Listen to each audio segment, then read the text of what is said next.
এত বড় বিপদ থেকে আমি রক্ষা পেলাম।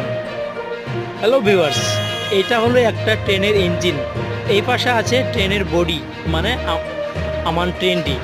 এই বডির থেকে ট্রেনের ইঞ্জিনটি পুরো একদম আলাদা হয়ে গেছে।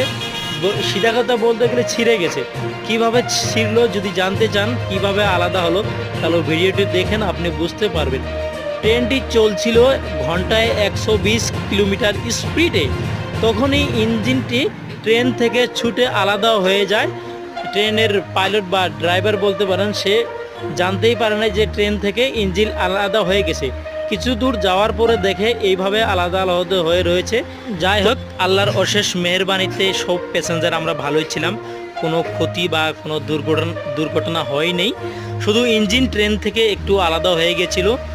আমাদের লসের ভিতরে কিছু সময় আমাদের লস হয়ে গেল, ট্রেন লেট করে নিল, আবার রিটার্ন ইঞ্জিনটি